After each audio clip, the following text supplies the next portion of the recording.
ప్రియమైన సహోదరి సహోదరులారా, మీకు శుభవార్త.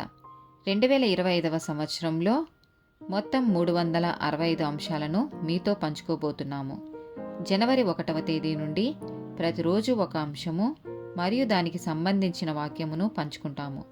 దయచేసి ఆ వాక్యములను వినండి, ధ్యానించండి మరియు ఆశీర్వదించబడండి.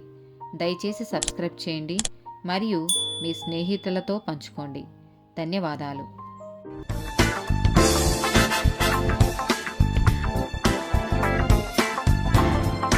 33rd day topic ద్రోహము. 2వ సమూయేలు గ్రంథము 15వ అధ్యాయము 31వ వచనం. అంతలో ఒకడు వచ్చి అబ్షాలోము చేసిన కుట్రలో అహితోపేలు చేరియున్నాడని దావీదునకు తెలియజేయగా, దావీదు యెహోవా అహితోపేలు యొక్క ఆలోచనను చెడగొట్టమని ప్రార్థన చేసెను. మొదటి దినవృత్తాంతముల గ్రంథము 12వ అధ్యాయము 17వ వచనం. దావీదు బయలుదేరి వారికి ఎదురుగా పోయి వారితో ఇట్లనెను, మీరు సమాధానం కలిగి నాకు సహాయము చేయుటకై నా యొద్దకు వచ్చియున్న ఎడల నా హృదయము మీతో అతికియుండును.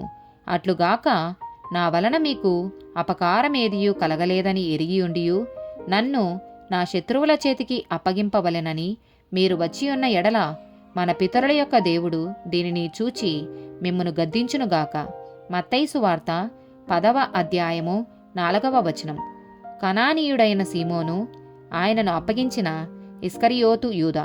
మత్తయి సువార్త 17వ అధ్యాయము 22వ వచనం. వారు గలిలయలో సంచరించుచుండగా యేసు మనుష్యకుమారుడు మనుషుల చేతికి అప్పగింపబడబోచున్నాడు. మత్తయి సువార్త 20వ అధ్యాయము 18వ వచనం.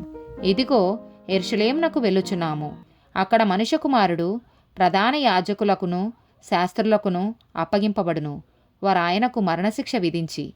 మత్తయి సువార్త 24వ అధ్యాయము 10వ వచనం. అనేకులు అభ్యంతరపడి ఒకరినొకడు అప్పగించి ఒకరినొకడు ద్వేషింతురు. మత్తయి సువార్త 26వ అధ్యాయము 2:19 నుండి 21 వచనాలు. 2 దినములైన పిమ్మట పస్కా పండగ వచ్చుననియు అప్పుడు మనుష్యకుమారుడు సిలువ వేయబడుటకై అప్పగింపబడుననియు మీకు తెలియనని చెప్పెను. యేసు తమకు ఆజ్ఞాపించిన ప్రకారము శిష్యులు చేసి పస్కాను సిద్ధపరిచిరి. సాయంకాలమైనప్పుడు ఆయన 12 మంది శిష్యులతో కూడా భోజనమునకు కూర్చుండెను. వారు భోజనం చేయుచుండగా ఆయన, మీలో ఒకడు నన్ను అప్పగించునని మీతో నిశ్చయముగా చెప్పుచున్నాననెను. మొదటి నుంచి యేసుకు ఇది కూడా తెలుసు. మత్తయి సువార్త 27వ అధ్యాయము 3-4 వచనాలు. అప్పుడు ఆయనను అప్పగించిన యూదా ఆయనకు శిక్ష విధింపబడగా చూచి పశ్చాత్తాపపడి ఆ 30 వెండి నాణ్యములు ప్రధాన యాజకుల యొద్దకును పెద్దల యొద్దకును మరలా తెచ్చి, నేను నిరపరాధ రక్తమును అప్పగించి పాపము చేసితనని చెప్పెను. వారు దానితో మాకేమీ, నీవే చూచుకొనమని చెప్పగా, ఆమేన్.